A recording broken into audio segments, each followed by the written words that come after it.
যে ব্যক্তি 2 ঠান্ডার নামাজ পড়বে সরাসরি জান্নাতে যাবে। আরেকটা বলছেন যে আসসালাতু ইলা সালাতে ওয়াল জুমাআতু ইলা জুমাআতে ওয়া রমাদানু ইলা রমাদানে মুকাফফিরাতুন লিমা বাইনাহা। এক নামাজ থেকে আরেক নামাজ পর্যন্ত যত গুনাহ হয়েছে নামাজের মধ্যে দিয়ে সব কি হয়, মাফ হয়ে যায়। এক জুমা থেকে আরেক জুমা পর্যন্ত যত গুনাহ করেছেন, ওই জুমার নামাজ পড়তে এসেছেন, ওই গুনাহ সব মাফ হয়ে গেছে। এক রমজান থেকে আরেক রমজান পর্যন্ত যত গুনাহ হয়েছে সব গুনাহ, ওই যে রমজান পালন করছে সব গুনাহ মাফ হয়ে গেছে। মুকাফফিরাতুন লিমা বাইনাহা। তো আমি যদি কথাটা বলতে চাই, 3টা জিনিস বর্জন করবেন কায়সা হুজুরের এই আহ্বানটা আপনাদেরকে শেষে রেখে যাই। 1 নম্বরে আল্লাহর সঙ্গে কোনো শরীক স্থাপন করা যাবে না। কেউ যদি আল্লাহর সঙ্গে শরীক স্থাপন করে, দয়াল নবী বলেন আমি তাকে সুপারিশ করতে পারবো না, কোনো ব্যবস্থা নাই। ওই যে রওজা পাকে যারা গেছেন তারা দেখেছেন রওজার উপরে একটা হাদিস লেখা আছে, লিল কাবায়ের মিন উম্মতি শাফাআতি লিল কাবায়ের মিন উম্মতি। কবিরা গুনাহ করনেওয়ালা ব্যক্তিকেও আমি সুপারিশ করে জান্নাতে নিয়ে যাব, ওখানে লেখা আছে। তারপরে দয়াল নবী 3টা জিনিস বলেছেন। একটা হলো কি, আল্লাহর সঙ্গে শরীক স্থাপন করা যাবে না। আল্লাহ তাআলা বলেছেন যে আশিরকু যুলমুন আযীম, শিরক হলো সবচাইতে বড় গুনাহ, আর এটা মাপেরও যোগ্য না। তো শিরক করা যাবে না। আচ্ছা ভাই, আমি ধৈর্য বিস্তৃতি ঘটাবো না। আপনার স্ত্রী যদি কারোর সঙ্গে কথা বলে, আপনি কি সহ্য হয় তা? আর স্ত্রীর কোনো সহ্য হয় আপনি যদি কোনো মেয়ের বলে কথা বলেন? তো আল্লাহ তাআলার স্থানে যদি কাউকে বসানো হয়, আল্লাহ কেমন করে সহ্য করবেন? আল্লাহ বলেন আমি সহ্যই করি না। আল্লাহ তাআলা গ্যারান্টি দিয়ে কথা বলতেছেন কি, ইন্নাল্লাহা লা ইয়াগফিরু আন ইউশরাকা বিহি ওয়া ইয়াগফিরু মা দুনা যালিকা লিমান ইয়াশা। আল্লাহ তাআলা বলেন নিশ্চয় যারা আল্লাহর সঙ্গে শরীক স্থাপন করবে আমি তাদেরকে ক্ষমা করব না, মাফ করব না। সারা যত অন্যায় অপরাধ আছে আমি আল্লাহ ইচ্ছা করলে মাফ করে দিতে পারি। 2 নম্বরে দয়াল নবীর সঙ্গে বেয়াদবি করা যাবে না। নবীজির রওজার উপরে লেখা আছে লা তারফাউ আসওয়াতাকুম ফাওকা সাওতিন নাবিয়্যি ওয়ালা তাজহারু লাহু বিল কওলি কাযারি বা'দিকুম লিবা'দিন আন তাহবাতা আমালুকুম ওয়া আনতুম লা তাশউরুন। লা তারফাউ আসওয়াতাকুম, আমার নবীর সামনে তোমরা যেরকম পরস্পর একে অপরের কথা বলো, উচ্চ যে আমার নবীর সামনে কথা বলো না। যদি বলো আনতাহাবাতা আমালুকুম, তোমাদের জিন্দেগীর সমস্ত আমলগুলো বেমালুম হয়ে যাবে, হালাক হয়ে যাবে, বরবাদ হয়ে যাবে, নষ্ট হয়ে যাবে।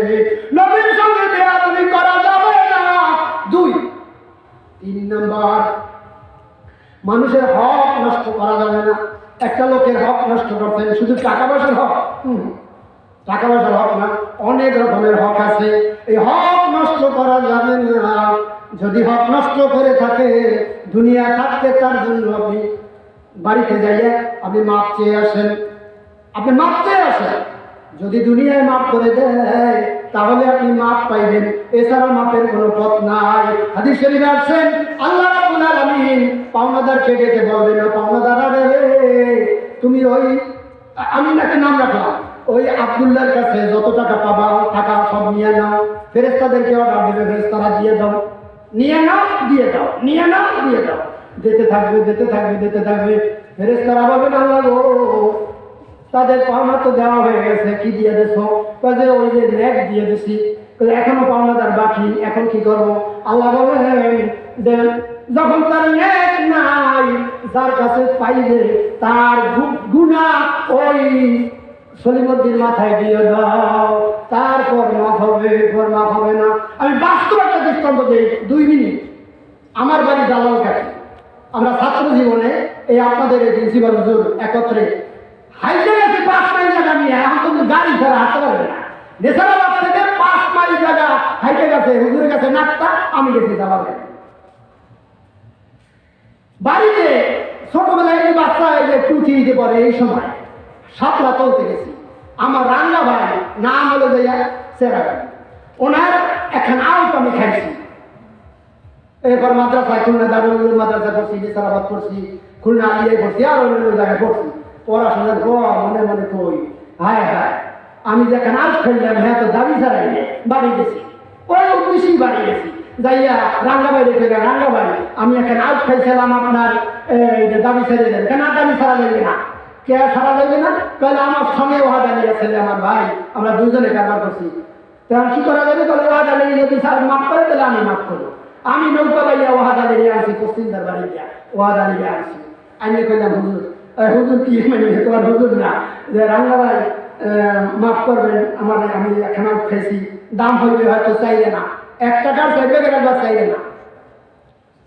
তখন উনি কয় যে এই ভাইপো মাফ হইবে, তোমার 100 টাকা দেওয়া লাগবে। আর কত চাইবে না, তাহলে 100 টাকা দেওয়া লাগবে। আমি লাল দুহার নোট 50 টাকা 50 টাকা লাল দুহার নোট হ্যাঁ দিলাম। হে আবার কোন দেখি হে নিজে এখান রাখছে, ভাই এখান দিচ্ছে, এখন ভাইপো তোমার মাফ করে দিছি। চিন্তা করছেন এই যদি হাসলে ময়দানে যাইতাম তাহলে আমার ন্যায় একখানো পকেটে থাকবে, সব আমার দেওয়া লাগবে। এই জন্য জান্নাতে যাওয়ার জন্য আল্লাহর সঙ্গে শরীক স্থাপন করা যাবে না। 2 নম্বরে কারো হক নষ্ট করা যাবে না। 3 নম্বরে কি কইছি? রাসূলের সঙ্গে বেয়াদবি করা যাবে না।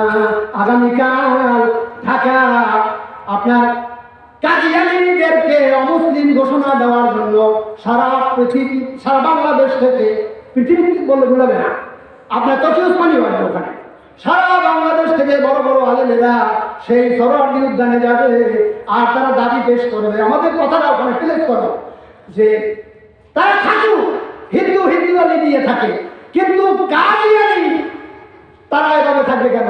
সে কাদিয়ানীর মূল কেনা জানেন? গোলাম মোহাম্মদ কাদিয়ানী, পাঁচদারায় তার বাড়ি, গুরুদাসপুর জেলার অন্তর্গত কাদিয়ান নামক এলাকায় তার বাড়ি। তার উপরে নাকি 35 পারা কোরআন নাযিল হয়েছে। ধরে তার নাউযুবিল্লাহ।